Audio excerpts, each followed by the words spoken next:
ಅದು ಬಿಟ್ಟರೆ ನಿಮಗೆ ಟಿ ವಿ ಎಸ್ ಅಲ್ಲಿ ಒಂದು ಹೊಸ 20 ಇಯರ್ ಆ್ಯನಿವರ್ಸರಿ ಅಂದ್ಬಿಟ್ಟು ಹೊಸ ಗಾಡಿ ಕೂಡ ಲಾಂಚ್ ಮಾಡ್ತಾ ಇದ್ದಾರೆ. ಇನ್ನೇನು ಅಪಾಚಿ ಲೈನಪ್ ಸ್ಟಾರ್ಟ್ ಆಗಿ ಈಗ 20 ವರ್ಷ ಆಗಿದೆ. 20 ವರ್ಷಕ್ಕೆ ಒಂದು 20 ಇಯರ್ ಆ್ಯನಿವರ್ಸರಿ ಬೈಕ್ ಅಂದ್ಬಿಟ್ಟು ಒಂದು ಬೈಕ್ನ ಲಾಂಚ್ ಮಾಡ್ತಾ ಇದ್ದಾರೆ. ಈಗ T V S Raider ABS model ಈಗ ಆನ್ ರೋಡ್ ಟೆಸ್ಟಿಂಗಲ್ಲಿ ಇದೆ. ಈಗ ಮೈಸೂರಲ್ಲೇ ನಿಮಗೆ ನೋಡೋದು ಸಿಗುತ್ತೆ. ನಿಮ್ಗೆ 3 ಗಾಡಿ ಓಡಾಡ್ತಾ ಇದೆ ಮೈಸೂರಲ್ಲಿ. ಯಾಕಂದರೆ ನೆನೆ ತಾನೇ ನೋಡಿದೆ ABS ಮಾಡಲ್ ಗಾಡಿ ಹೋಗ್ತಾ ಇತ್ತು. ನಿಮಗೆ ಡ್ಯುಯಲ್ ಡಿಸ್ಕ್ ವೇರಿಯಂಟ್ ಸಿಗೋದು. ಅದು ವೀಲ್ ನೋಡಿ, ಆ ರೆಡ್ ಕಲರ್ ಸಖತ್ತಾಗಿ ಕಾಣ್ತಾ ಇದೆ. ಈ ಬ್ಲ್ಯಾಕ್ ವಿತ್ ರೆಡ್ ಕಾಂಬಿನೇಷನ್ ಇದೆಯಲ್ಲ, ತುಂಬಾ ಸಖತ್ತಾಗಿ ಕಾಣುತ್ತೆ. ಎಲ್ಲ ನೀವು ಕಟ್ಟಿದ ಹೆಸರು, ಎಲ್ಲ ನೀವು ಕೊಟ್ಟ ಆಸ್ತಿ, ಎಲ್ಲ ನೀವು ಕೊಟ್ಟಂತ ಕರುಣೆ. ಈ ಕೈ ಕರ್ನಾಟಕದ ಆಸ್ತಿ. ಮುಷ್ಟಿ ಮಾಡಿ ಹೊಡೆದ್ರೆ ಮತ್ತೆ ಎದ್ದು ಬಂದಿದ್ದು ಚರಿತ್ರೆ. ಆಯಂ ಸಾಂಗ್ಯ. ಯಾರಾದ್ರೂ ತಪ್ಪು ಮಾಡಿ ಕಂಡ್ರೆ ಶಿಕ್ಷೆ ಕೊಡಂತ ಗಂಡಸು ಕಣ ನಾನು. ಡೌಟ್ರಾಜ, ನಾನು ಡೌಟೇ ಕಣಲ್ಲ ಕಣ. ನಮ್ಮ ಬದುಕಲು ದೀಪಾವಳಿ ಬಂದೇ ಬರುತ್ತೆ. ಪಟಾಕಿ ಯಾವಂದೇ ಆಗಿರ್ಲಿ, ಅಂಟವ್ರು ನಾವಾಗಿರ್ಬೇಕು.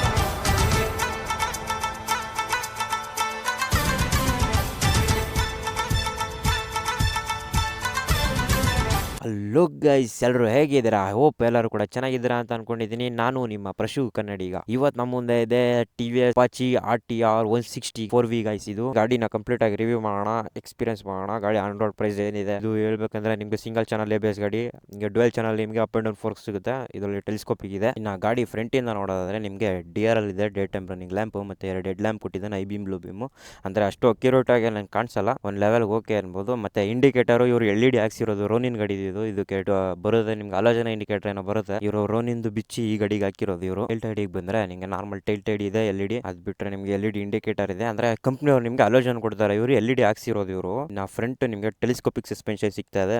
ರೇರು ನಿಮಗೆ ಮೋನೋಸ್ಟಾಕ್ ಸಸ್ಪೆನ್ಷನ್ ಸಿಗ್ತಾ ಇದೆ. ನಿಮಗೆ ಸಸ್ಪೆನ್ಷನ್ ಫ್ರಂಟ್ ತುಂಬಾ ಸಾಫ್ಟ್ ಇದೆ ಗೈಸ್. ಇದು ಹೈ ಸ್ಪೀಡ್ ಅಲ್ಲಿ ನಿಮಗೆ ಡಿಸ್ಅಡ್ವಾಂಟೇಜ್ ಆಗ್ಬೋದು. ಗಾಡಿ ಸ್ವಲ್ಪ ವಾಬ್ಲಿಂಗ್ ಮಾಡೋದಕ್ಕೆ ಶುರು ಆಗ್ಬಿಡುತ್ತೆ. ಸಸ್ಪೆನ್ಷನ್ ತುಂಬಾ ಸಾಫ್ಟ್ ಇದ್ದಷ್ಟು ಹೈ ಸ್ಪೀಡ್ ಅಲ್ಲಿ ವಾಬ್ಲಿಂಗ್ ಆಗೋದಕ್ಕೆ ಸ್ಟಾರ್ಟ್ ಆಗ್ಬಿಡುತ್ತೆ. ನಾ ಫ್ರಂಟ್ ಟೈರ್ ನೋಡೋದಾದ್ರೆ ನಿಮಗೆ 90/90 17 ಇಂಚ್ ವೀಲ್ ಸಿಗ್ತಾ ಇದೆ, ಟ್ಯೂಬ್ಲೆಸ್. ಇನ್ನು ರೇರ್ ನೋಡೋದಾದ್ರೆ ನಿಮಗೆ 130/70 17 ಇಂಚ್ ವೀಲ್ ಸಿಗ್ತಾ ಇದೆ. ನಿಮಗೆ ಟ್ಯೂಬ್ಲೆಸ್ ಟೈರ್ಗಳು, 2 ಟ್ಯೂಬ್ಲೆಸ್ ಟೈರ್. ಗಾಡಿ ಸ್ಟೇಬಲ್ ಕೂಡ ಅಷ್ಟೇ ಸಾಕಾಗಿದೆ, ಎಲ್ಲೂ ಕೂಡ ವಾಬ್ಲಿಂಗ್ ಅಂತ ಅನ್ಸಲ್ಲ. ಅಂದ್ರೆ ಟಾಪ್ ಸ್ಪೀಡ್ ಅಲ್ಲಿ ಒಂಚೂರು ನಿಮಗೆ ಟೆಲಿಸ್ಕೋಪಿಕ್ ಕೊಟ್ಟಿರೋದ್ರಿಂದ ಒಂಚೂರು ವಾಬ್ಲ್ ಆಗುತ್ತೆ, ಅಷ್ಟು ಬಿಟ್ರೆ ಬೇರೆ ಏನಿಲ್ಲ. ಗಾಡಿ ಬ್ರೇಕಿಂಗ್ ನೋಡೋದಾದ್ರೆ ಫ್ರಂಟ್ ನಿಮಗೆ ಸಿಂಗಲ್ ಚಾನಲ್ ABS ಇದೆ, 270mm ಡಿಸ್ಪ್ಲೇ ಸಿಗ್ತಾ ಇದೆ, ಪೆಟಲ್ ಡಿಸ್ಕ್. ಇನ್ನ ರೇರ್ ಬಂದ್ರೆ ನಿಮಗೆ 240mm ಡಿಸ್ಪ್ಲೇ ಸಿಗ್ತಾ ಇದೆ. ನಿಮಗೆ ನಾನ್ ABS ರೇರ್, ಅದು ಕೂಡ ಪೆಟಲ್ ಡಿಸ್ಕ್ ಕೊಟ್ಟಿದ್ದಾರೆ. ಬಟ್ ಇದು ಸಿಂಗಲ್ ಚಾನಲ್ ABS ಗಾಡಿ ಗೈಸ್. ಇದು ಅದರಲ್ಲಿ ಡ್ಯುಯಲ್ ಚಾನಲ್ ಕೂಡ ಬರುತ್ತೆ ಆಪ್ಷನಲ್. ಒಂದು level okay guys. Breaking ABS ಇದೆ ಹೌದು, ಆದ್ರೂ ನಿಮ್ ಕಂಟ್ರೋಲ್ ಅಲ್ಲಿ ನೀವು ಇರಬೇಕಲ್ವಾ ಬ್ರೇಕಿಂಗ್ ಅಲ್ಲಿ. ಇನ್ನು ಇಂಜಿನ್ ಸ್ಪೆಸಿಫಿಕೇಶನ್ ನೋಡೋದಾದ್ರೆ 159.7cc single cylinder liquid cooled engine, 17 bhp 14 Nm of torque ಇದೆ ಗಾಡಿಲಿ. 4 ವಾಲ್ವ್ ಇಂಜಿನ್ ಗೈಸ್ ಇದು. ಇದರಲ್ಲಿ ನಿಮಗೆ 2 ವಾಲ್ವ್ ಇಂಜಿನ್ ಬರುತ್ತೆ, 2V ಅಂದ್ಬಿಟ್ಟು ಬರುತ್ತೆ ಆ ಗಾಡಿ. ಒಂದು ಲೆವೆಲ್ ಓಕೆ ಅನ್ಕೊಳ್ಳಿ. ಗಾಡಿ ಇವತ್ರ ಪಿಕಪ್ ಕೂಡ ವೆಜ್ ಜಾನ್ ಇದೆ. ಒಟ್ಟಿನಲ್ಲಿ ವೆಜ್ ಜಾನ್ ಅಂದ್ರೆ ಆ ಲೆವೆಲ್ಗಲ್ಲ, 160cc ಗೆ ಎಷ್ಟು ಬೇಕು ಅಷ್ಟು ಕರೆಕ್ಟ್ ಆಗಿದೆ. ಯಾಕಂದ್ರೆ ನಾನು ತುಂಬಾ ಲಾಂಗ್ ಟೈಮ್ ಇಂದ ಗಾಡಿ ಓಡಿಸ್ತಾ ಇದ್ದೀನಿ. ಇದನ್ನ ತುಂಬಾ ಲಾಂಗ್ ಟೈಮ್ ಇಂದ ಗಾಡಿ ಓಡಿಸ್ತಾ ಇದ್ದೀನಿ. ಬಟ್ ವೈಬ್ರೇಷನ್ ನಿಮ್ಗೆ ಟ್ಯಾಂಕ್ ಹತ್ರ ಒಂದು ಲೆವೆಲ್ ಫೀಲ್ ಆಗುತ್ತೆ. ಮತ್ತೆ ಫುಟ್ ಬೇಗಲ್ ಹೆವಿ ಇದೆ ಗಾಡಿ. ಗ್ರೌಂಡ್ ಕ್ಲಿಯರೆನ್ಸ್ ಬಗ್ಗೆ ಹೇಳೋದಾದ್ರೆ ನಿಮಗೆ 180mm ಗ್ರೌಂಡ್ ಕ್ಲಿಯರ್. ಗಾಡಿಯ ಸೀಟ್ ಹೈಟ್ ನೋಡೋದಾದ್ರೆ ನಿಮಗೆ 800mm ಸೀಟ್ ಹೈಟ್ ಇದೆ. ಆರಾಮಾಗಿ ಫ್ಲಾಟ್ ಫುಟ್ ಮಾಡ್ತಾ ಇದ್ದೀನಿ ನಾನು. 5'3", 5'4" ಇದ್ದೀನಿ ನಾನು. ಆರಾಮಾಗಿ ಫ್ಲಾಟ್ ಫುಟ್ ಮಾಡ್ತಾ ಇದ್ದೀನಿ. 2 ಸೈಡು ಆರಾಮಾಗಿ ಯಾರು ಬೇಕಾದ್ರೂ ಗಾಡಿ ಓಡಿಸ್ಬೋದು, 5 feet ಇದ್ದವರು ಕೂಡ. ಇನ್ನು ಗಾಡಿ ಫ್ಯೂಲ್ ಟ್ಯಾಂಕ್ ಕೆಪಾಸಿಟಿ ಹೇಳೋದಾದ್ರೆ ನಿಮಗೆ 12 ಲೀಟರ್ ಫ್ಯೂಲ್ ಟ್ಯಾಂಕ್ ಕೆಪಾಸಿಟಿ ಸಿಗ್ತಾ ಇದೆ. ಅವರೇಜ್ ನಿಮಗೆ 40-45 ಕೊಡುತ್ತೆ. ಅಂದರೆ ನೀವು ಆರಾಮಾಗಿ 540 ಕಿಲೋಮೀಟರ್ ಎಲ್ಲ ಹೋಗಿದ್ದು ಬರ್ಬೋದು ಅಂದರೆ ಒಂದು ಫುಲ್ ಟ್ಯಾಂಕಿಗೆ.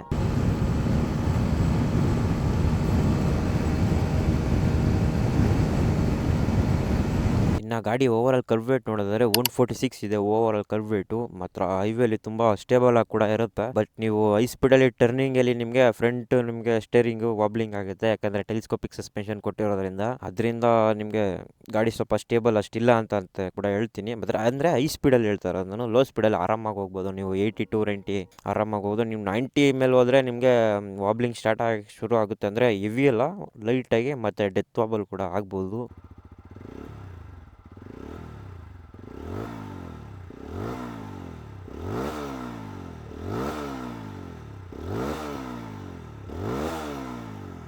ಇನ್ನು ಗಾಡಿ ಸ್ಪೀಡೋಮೀಟ್ರ್ ಬಗ್ಗೆ ನೋಡೋದಾದ್ರೆ ಇಲ್ಲಿ ಒಂದು ದೊಡ್ಡದಾಗಿ ಒಂದು RPM ಬಾರ್ ಇದೆ, ಮತ್ತು ಫ್ಯೂಲ್ ಇಂಡಿಕೇಷನ್ ಇದೆ, ಟೈಮ್ ತೋರಿಸ್ತಾ ಇದೆ, ಮತ್ತು ಇಲ್ಲಿ ರೈಡಿಂಗ್ ಮೂಡ್ಸ್ ಇದೆ. 3 ರೈಡಿಂಗ್ ಮೂಡ್ ಸಿಗುತ್ತೆ ನಿಮಗೆ, ರೈನು, ಅರ್ಬನ್ನು, ಸ್ಪೋರ್ಟ್ ಅಂದ್ಬಿಟ್ಟು. ಮತ್ತು ಗಾಡಿ ಎಷ್ಟು ಸ್ಪೀಡ್ ಹೋಗ್ತಾ ಇದೆ ಅಂತ ತೋರಿಸ್ತಾ ಇದೆ, ಮತ್ತು ಗಾಡಿ ಎಷ್ಟು ಓಡಿದೆ, ಮತ್ತು ನ್ಯೂಟ್ರಲ್ ಲ್ಯಾಂಪ್ ಇದೆ, ಬ್ಲೂಟೂತ್ ಕನೆಕ್ಟಿವಿಟಿ ಇದೆ, ಟರ್ನ್ ಬೈ ಟರ್ನ್ ನ್ಯಾವಿಗೇಷನ್ ಇದೆ, ಕಾಲ್ SMS ಅಲರ್ಟ್ ಕೂಡ ಇದೆ, ಸೈಡ್ ಸ್ಟ್ಯಾಂಡ್ ಸೆನ್ಸರ್ ಕೂಡ ಇಲ್ಲಿದೆ. ನಾ ಗಾಡಿ ಸ್ವಿಚಸ್ಗಳ ಬಗ್ಗೆ ಹೇಳೋದಾದ್ರೆ ನಿಮ್ಗೆ ಪಾಸಿಂಗ್ ಇದೆ, ಐ ಬೀಮ್, ಲೋ ಬೀಮ್ ಇದೆ, ಇಲ್ಲಿ ಬ್ಲೂಟೂತ್ ಕನೆಕ್ಟಿವಿಟಿದು ಬಟನ್ ಇದೆ. ಅದು ಬಿಟ್ಟರೆ ನಿಮಗೆ ಇಂಡಿಕೇಟರ್ ಲ್ಯಾಂಪ್ ಇದೆ. ಅದು ಬಿಟ್ಟರೆ ಆರನ್ ಇದೆ. ಆರನ್ ಲೌಡ್ ಇದೆಯಾ? ತುಂಬ ಲೌಡ್ ಇದ್ದಾಗ ಇಷ್ಟು ಡಬಲ್ ಆರನ್ ಇದೆ. ಅದು ಬಿಟ್ಟರೆ ರೈಟ್ ಸೈಡ್ ಬಂದರೆ ಒಂದು ಕಿಲ್ ಸ್ವಿಚ್ ಇದೆ, ಆನ್ ಆಫು. ಅದು ಬಿಟ್ಟರೆ ನಿಮಗೆ ಮೂಡ್ ಬಟನ್ ಇದೆ ಇಲ್ಲಿ ಹೆಡ್ ಲ್ಯಾಂಪ್ ಆನ್ ಆಫ್ ಕೂಡ ಇದೆ, ಮತ್ತು ಸೆಲ್ಫ್ ಸ್ಟಾರ್ಟ್ ಇದೆ. ಗಾಡೀಲಿ ಕಿಕ್ ಸ್ಟಾರ್ಟ್ ಇಲ್ಲ. ಮತ್ತು ನಿಮಗೆ ಅಡ್ಜಸ್ಟಬಲ್ ಬ್ರೇಕ್ ಲಿವರ್ಸ್ ಮತ್ತು ಕ್ಲಚ್ ಲಿವರ್ಸ್ ಕೂಡ ಸಿಗ್ತಾ ಇದೆ ನಿಮಗೆ ಗಾಡೀಲಿ. ನಿಮ್ಗೆ ಅಕಾರ್ಡಿಂಗ್ ಯುವರ್ ಫಿಂಗರ್ ಸೈಜ್ ಮೇಲೆ ನೀವು ಡಿಪೆಂಡ್ ಮಾಡ್ಕೋಬಹುದು, ಸೆಟ್ಟಿಂಗ್ ಮಾಡ್ಕೋಬಹುದು ಇದನ್ನ. ಮತ್ತೆ ಗಾಡಿ ಆನ್ ರೋಡ್ ಪ್ರೈಸ್ ಬಗ್ಗೆ ಹೇಳೋದಾದ್ರೆ 1,40,000 ಆನ್ ರೋಡ್ ಪ್ರೈಸು. ನಿಮಗೆ ಅಪ್ ಆ್ಯಂಡ್ ಡೌನ್ ಫೋರ್ಸ್ ಗಾಡಿ ಕೂಡ ಸಿಗುತ್ತೆ ನಿಮಗೆ 4ಕಲ್ಲಿ, ಮತ್ತು ಡ್ಯುಯಲ್ ಚಾನಲ್ ಕೂಡ ಇದೆ. ಅದರಿಂದ ಒಂದು 10,000 ಜಾಸ್ತಿ ಆಗ್ಬೋದೇನೋ ಗೊತ್ತಿಲ್ಲ.